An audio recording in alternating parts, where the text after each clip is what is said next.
Atos, capítulo 11,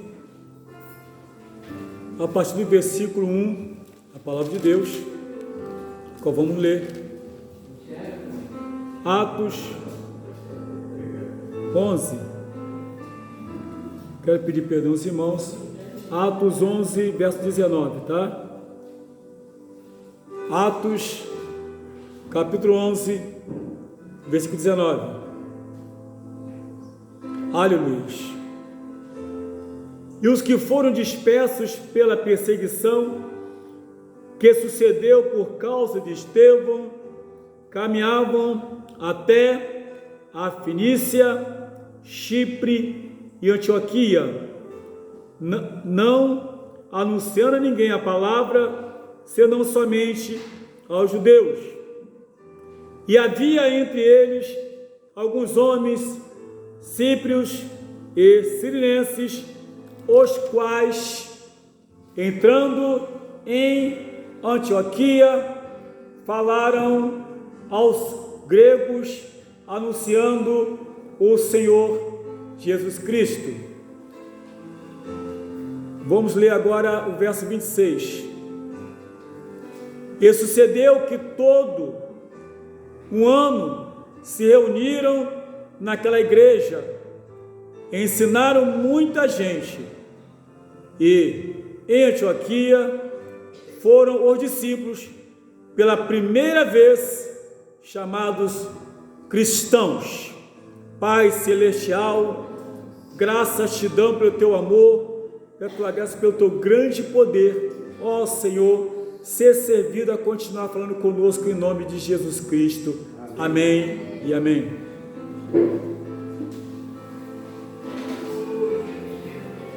Queridos irmãos, a gente começa a observar pela palavra de Deus como as coisas funcionavam e a forma como eram, e a gente nota uma grande diferença no dia de hoje, uma diferença enorme. Por que não dizer isso? E aqui nós sabemos que houve sim, na palavra de Deus, no livro de Atos, no capítulo 7, houve uma perseguição ao diácono Estevão, e ele ali pregando a palavra de Deus, houve uma grande perseguição, o qual ele foi morto, apedrejado. E quando você analisa isso, você começa a pensar, pode isso acontecer? A igreja de Cristo, ela é diferente e incomoda o mundo. Incomodava no passado, incomoda no presente e há de incomodar até o arrebatamento da igreja. E quando nós olhamos aqui na palavra de Deus, no livro de Atos, no capítulo 1, a gente percebe logo de início que haveria que completar, porque Jesus já havia chamado 12, e mais aí Judas Iscariotes estava morto pela traição a Cristo, mas Jesus havia chamado 12, então ele opera, faz uma grande obra, e aí novamente Deus, os discípulos escolhem, Deus aprova, e aí novamente volta a ser os 12, e eles foram então, estavam orando.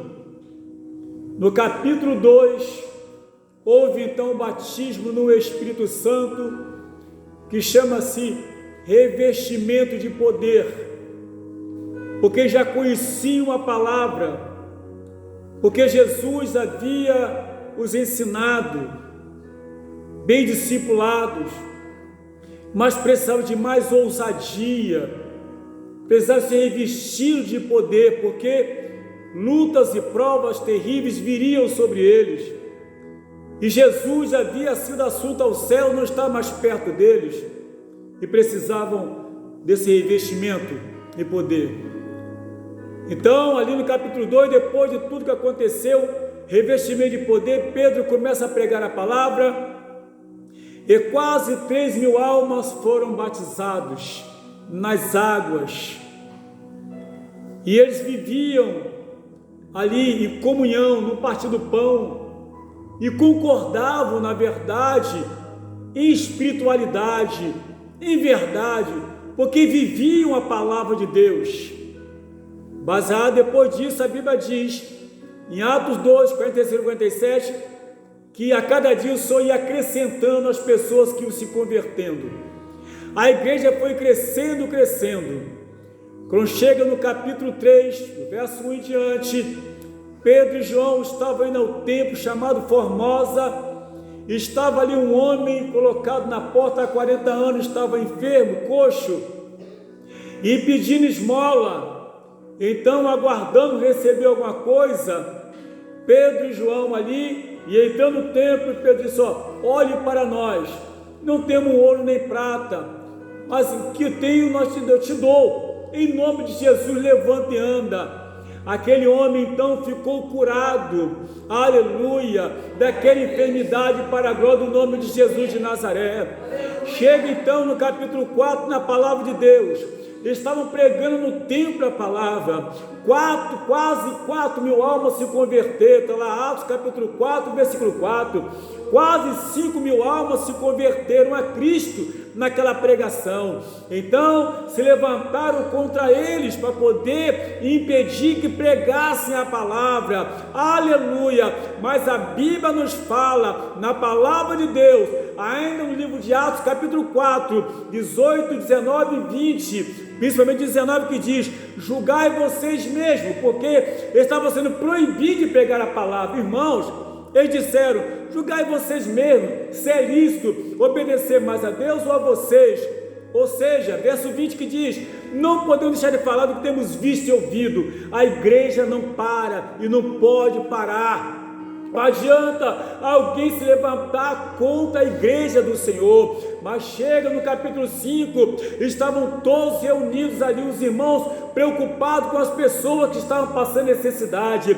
A vida cristã é assim. Então começaram a vender tudo que tinham para poder alimentar as pessoas que precisavam. Mas havia também um casal chamado Ananias e Safira, que venderam a sua herdade. Então pegaram a parte do dinheiro e levaram os apóstolos, fingindo que havia levado o dinheiro todo. Mas quando Ananias chegou, aleluia, Pedro questionou: por que está mentindo ao Espírito Santo? Você poderia vender e ficar com esse dinheiro todo, então por que está mentindo? E a Bíblia nos fala: você não mentiste ao homem, mas mentiste para Deus. E ele caiu durinho e morreu. Deus operava grandemente. E logo em seguida chegou a esposa de Ananias.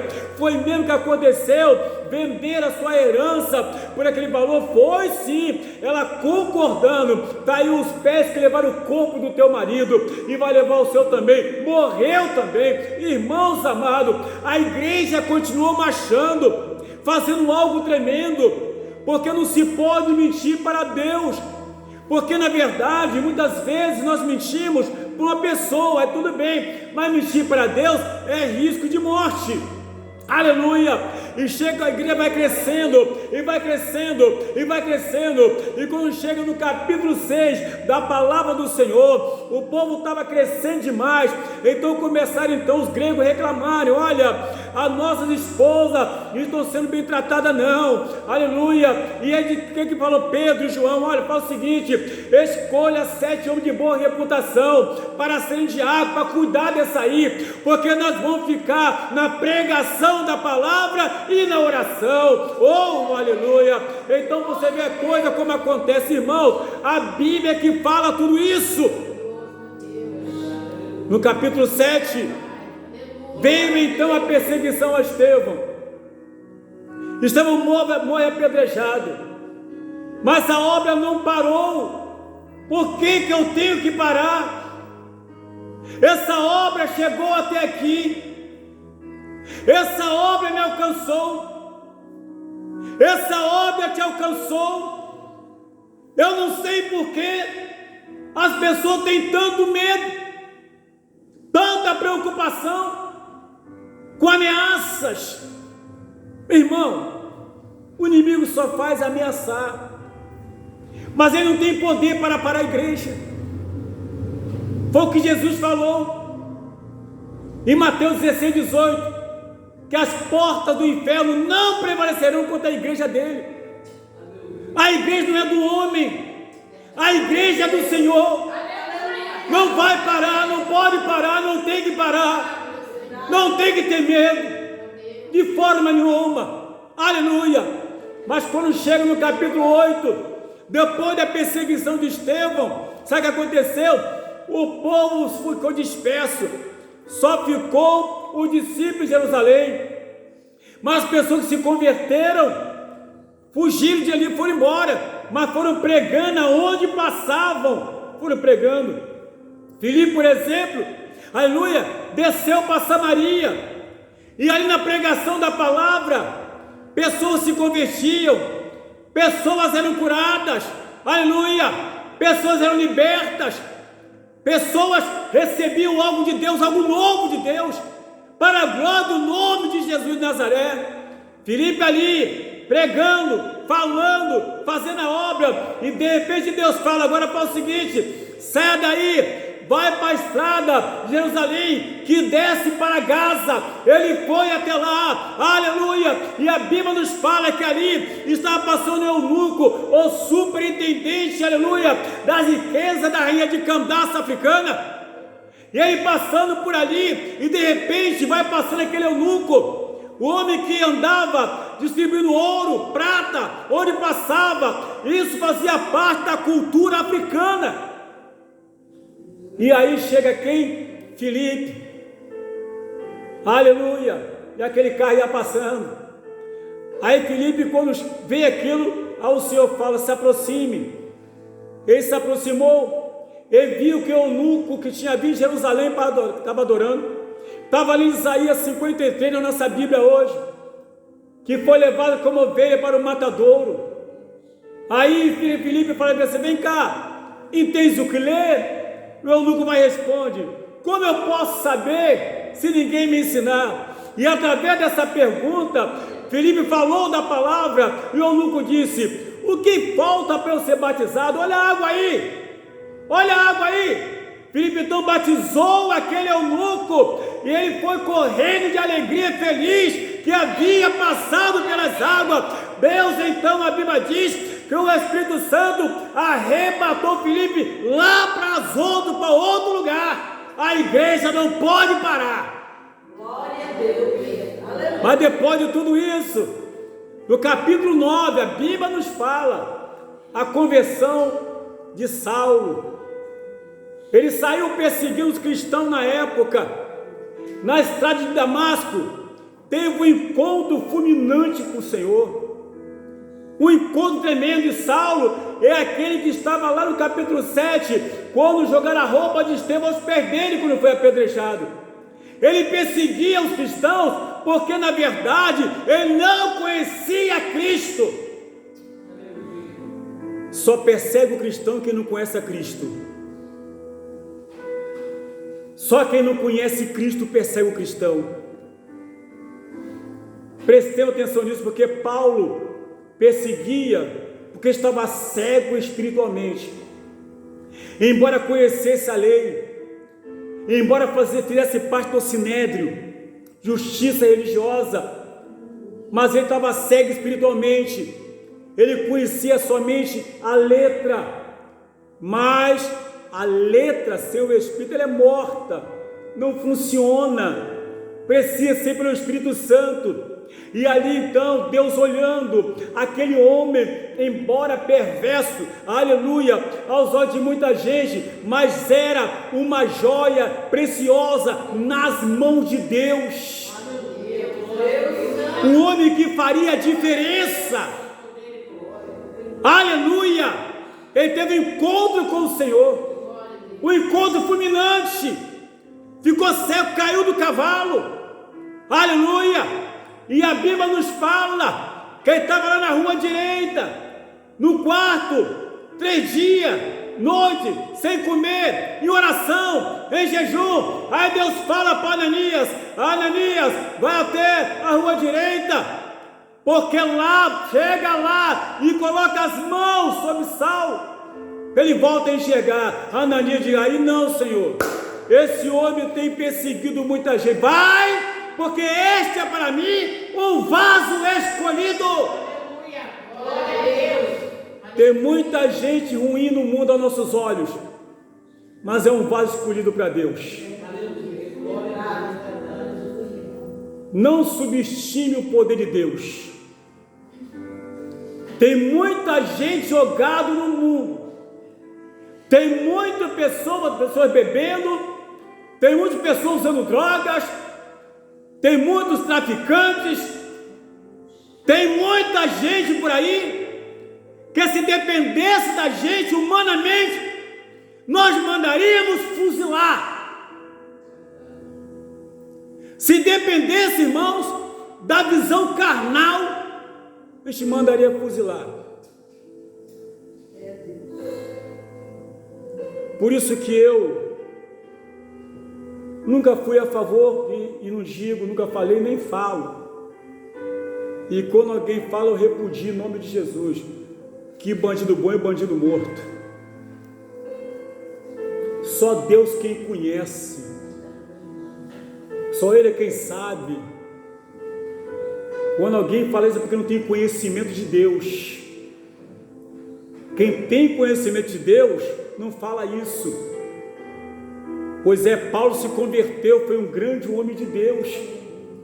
Mas chega no capítulo 10 da palavra de Deus, a Bíblia nos fala, a partir do versículo 1, que havia um centurião, aleluia, da corte italiana, chamado Cornélio, que orava ao Senhor de manhã, de tarde, fazia esmolas, cuidava bem da sua família, uma pessoa assim que não tinha quase que, algumas pessoas não eram igual a ele, e ele era cidadão, ele era soldado romano, era chefe de uma guarnição de 100 soldados, mas já estava tendo experiência com Deus em oração.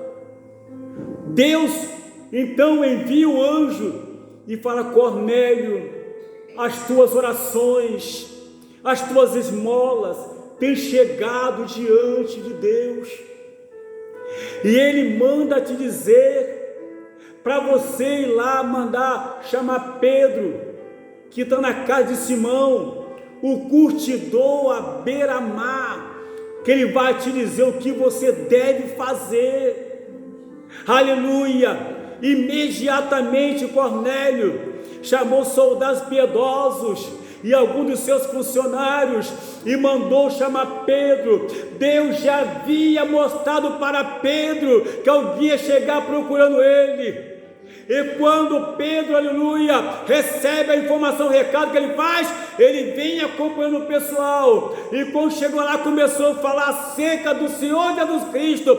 E Cornélio e toda a sua família foram batizados no Espírito Santo e se converteram a Deus e passaram pelas águas. Esse é o Deus que nós conhecemos. Esse é o Deus da Bíblia.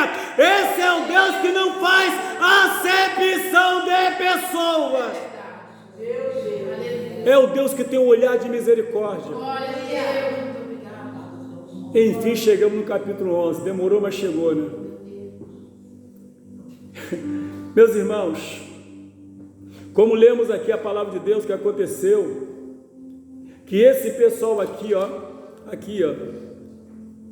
verso 19, os que foram dispersos pela perseguição que sucedeu por causa de Estevão, caminhavam até a Fenícia, Chipre, Antioquia, não anunciando a ninguém a palavra, senão somente aos judeus. Isso está lá no capítulo 7, a perseguição a Estevão. E a Bíblia diz que havia entre ele alguns homens síprios e sirinenses, os quais, aleluia, entrando em Antioquia, falaram aos gregos, anunciando o Senhor Jesus Cristo. Queridos, o papel da igreja não é nada além de anunciar Jesus Cristo. como cristãos, não percamos tempo com outras coisas. O papel da igreja é anunciar o Rei dos Reis, Senhor dos Senhores. O papel da igreja é anunciar o Salvador do mundo. O papel da igreja, aleluia, ou melhor, a responsabilidade que Deus deu à igreja é de anunciar o Evangelho. E foi assim que eles saíram, anunciando a palavra de Deus. A Bíblia diz que, e a mão do Senhor era com eles. A partir do momento que a igreja se preocupa em anunciar Jesus Cristo, a mão do Senhor permanece sobre a igreja, protegendo a igreja, guardando a igreja, ajudando a igreja, protegendo a igreja. A mão do Senhor era com ele, porque estava anunciando a Cristo. Diz a Bíblia, e grande número creu e se converteu ao Senhor. Mas tem uma diferença. Falei para os irmãos no início que há uma diferença entre a igreja do passado e essa do presente. Não querendo generalizar, entendam bem. No verso 26 diz assim: e sucedeu que todo um ano reuniram naquela igreja e ensinaram muita gente. E em Antioquia foram os discípulos pela primeira vez chamados de cristãos. Primeira coisa, o papel da igreja, além de pregar, é ensinar, é orientar acerca da Bíblia, acerca de Cristo. Esse é o papel da igreja, e eles assim faziam, era a preocupação deles. A outra coisa, a Bíblia nos fala que foi pela primeira vez que foram chamados de cristãos. Hoje, e você é o quê? Eu sou evangélico. E você? Eu vou à igreja. Existe uma diferença enorme entre ser evangélico ou ser crente e ser cristãos, porque até o diabo crê, mas estremece. Ser cristãos significa ser discípulo de Cristo. Isso é ser cristão. Ser cristão, na verdade, é seguir aquilo que Cristo determina. Ser cristão é como o apóstolo Paulo falou em Gálatas capítulo 6, versículo 17: pois que agora ninguém mais me moleste, pois eu trago no meu corpo as marcas de Cristo. Isso é ser cristão. Ser cristão foi como o próprio Paulo falou em Gálatas 2:20: não vivo mais eu, mas Cristo vive em mim. Isso não é ser crente, isso não é ser evangélico, isso é ser cristão. Há uma diferença muito grande, enorme. Ser cristão é como está no Salmos 1, que não devemos sentar na mesa dos escarnecedores. Ser cristão, na verdade, como diz 1 Pedro capítulo 3, versículo 15, primeira carta de Pedro 3,15, que diz assim a palavra de Deus: antes, santificai a Cristo como Senhor em vossos corações, estejais preparados para responder com mansidão e temor a todo aquele que vos pedir a razão da esperança que é em vós. Isso é ser cristão. Ser cristão é como está escrito na segunda carta a Timóteo 3,12, que diz bem claro: aquele que quer viver piamente em Cristo há de sofrer perseguições. É aquele que é perseguido, mas não para, continua e glorifica a Deus. Isso é cristão. Aconteça o que acontecer. Mas, irmãos, porque hoje está muito diferente. Estão trocando alho por bugalho. Estão deixando de seguir a verdadeira determinação de Cristo para seguir coisa da própria cabeça ou determinação de homem. Não vai dar certo nunca. Não vai funcionar assim. Porque a Bíblia diz, em Isaías 55:11, Deus falou: e a minha palavra não voltará vazia, antes fará o que me apraz. Ou seja, Deus só tem responsabilidade com aquilo que Ele escreveu. Eu não posso pegar minhas ideias e colocar aqui dentro da Bíblia. Eu tenho que sugar o que está aqui para mim. Eu não tenho como alimentar a Bíblia, mas a Bíblia tem como me alimentar.